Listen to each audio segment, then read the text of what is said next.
Okay, healing homies, because we are on the topic of healing, right?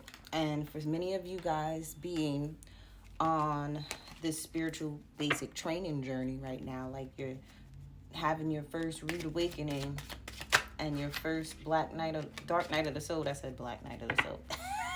Dark night of the soul.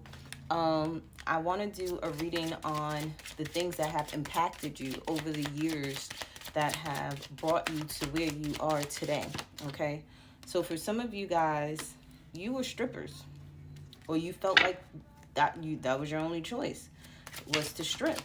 And you may have had to go through a lot. I could only imagine the things that you've had to deal with working in a strip club, from the men or the women that are the customers, to your bosses, to the women or the men that you have to work with, because it's kind of competitive, you know. The things that you may have felt like you needed to do to your body just to make more money, just to get more attention. For some of you guys, you've always had a hard time managing your emotions. You know, you were never really taught how to regulate your emotions. You know, I'm seeing a picture of, you know, like how a child, I don't know if it's like hyperventilating, but you know how when a kid be going, they be crying so hard and so much that they be going like that. I'm seeing a vision of that. And it's like your parent just watched you do it. It's like they just watched you. It wasn't like they hugged you or consoled you or did anything to reassure you that everything's going to be okay. Like, I remember my aunt, my aunt used to tear our behinds up because we were badass kids. We were baby's kids, for real. But after that, like, even all the women in my family, like, they fed us afterwards. They gave us cookies and stuff. Like, my great grandmother, God bless her, we would go down south for the summer. And when we would stay with her sometimes, like, she would say stuff, because my great grandma, she's Geechee. And anybody that knows the Geechee culture and the language, if you are not really familiar with it, because my grandparents moved up north. Well, my grandmother's family is from up north. My grandfather's family is originally from the south. But they both migrated to New York, brought us back down. I mean, you know, for the summer and stuff like that, to know who our family, you know, who our family members are and where we come from and our culture and things like that. And her accent was so heavy. Like, as a kid, I didn't understand her. And she would pop me. And I would know when she would tell me to go get a switch from outside, because I would think that she was going to do it to one of my cousins. So me being the badass that I would go get the best switch, and then I'd come in the house and she beat me with the switch.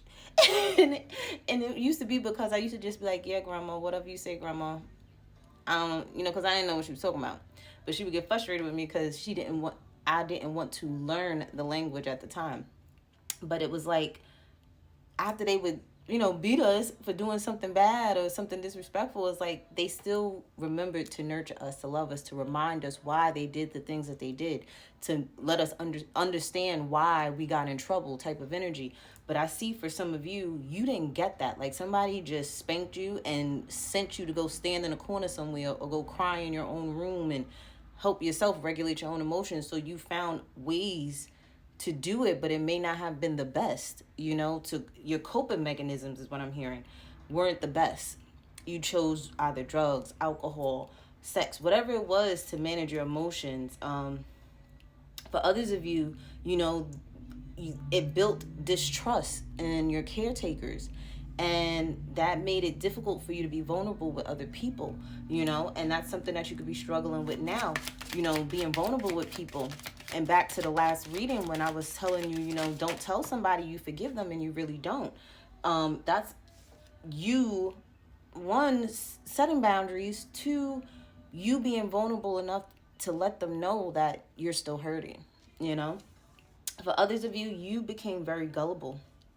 I see parents lying to you all the time. And you just used to believe them.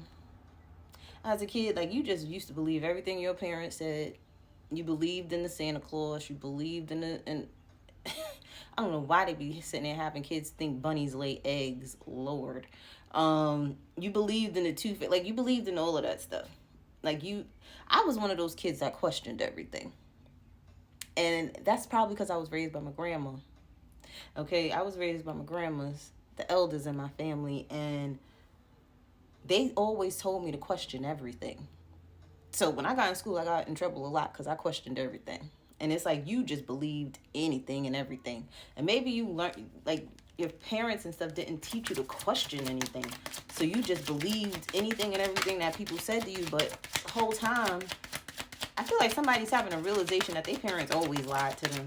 And this is why you believe liars before you could believe. Yeah, someone's been in denial, okay? Denial about the things that have happened to you in your lifetime. It's like either you don't want to believe that it's happened, or you just want to be in denial about it so that you don't even have to think about having to work on anything, you know? For others of you, you have been an attention seeker. Why? Because your family, your parents, the people in your environment never paid you no mind. You may have been one of those kids that just played in your room all the time. Or they always used to just tell you to go to your room, or tell you was annoying, or tell you, later type of thing. Like, parents would be brushing their kids off. I've seen that plenty of times, and it's like, if you don't give your kids attention, they won't find attention elsewhere. And you ain't gonna like where they get the attention from. That's just like a father not giving their daughter attention, and they go seeking attention from all the wrong dudes. A mom not giving her son attention, and they go seeking attention from all the wrong women, or whoever they seeking, attention from. For others of you, you feel physically numb. Like you don't feel anything. And I feel like it's a choice that you don't feel anything, because you rather feel nothing than something, especially if it's something that's going to hurt you. You've learned to cut off your emotions so you don't feel the pain. I don't know why every time I think of cutting off emotions, I think of Vampire Diaries. I think of Damon from Vampire Diaries and Stefan from Vampire Diaries, where they just turned off their emotions so they wouldn't feel the pain of the things that they may have caused other people or caused themselves. They didn't want to feel it. For some of you guys, you put yourself in isolation a little too much. And see, I never understood how, because like usually when I'm in isolation, I think a lot. And maybe that's what you do. You go in isolation so you could think a lot. But sometimes your thoughts aren't the best of thoughts, School refusal. Some of you used to refuse to go to school. Maybe you used to get bullied at school a lot. And your parents never listened to you. I know parents that just send their kids to school knowing that they get bullied, know that they're getting picked on. And some kids are not fighters. Some parents, they're fighters. And then their kids turn out not to be fighters. And they try to force them to be fighters, and that's just not who they are. So then some kids just started cutting school or refusing to go to school. And parents don't realize a lot of times when these kids be cutting school is because there's something mentally and emotionally or even physically affecting them. There's a reason why they don't want to be in school. Even I never cared for school. I was great in school, would get excellent grades, honor roll student. Never saw the point in it. Like, I was so ahead of my time. Like, I never saw the point in school. I still went to school, though. Why? Because I wanted to socialize with my friends. Like, who don't want to go to school? I was able to be out of school for a week, and I think after 2 days, I was like, I'm going back to school with my crutches.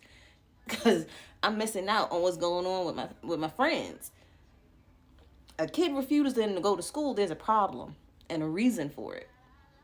It ain't just because they don't like the teacher. And sometimes it's the teacher that's picking on the kids. And the parents will sit there and choose the teacher's side over their children. Stop doing that. One thing my father always did was he was on our side, right or wrong, as long as we told him the truth.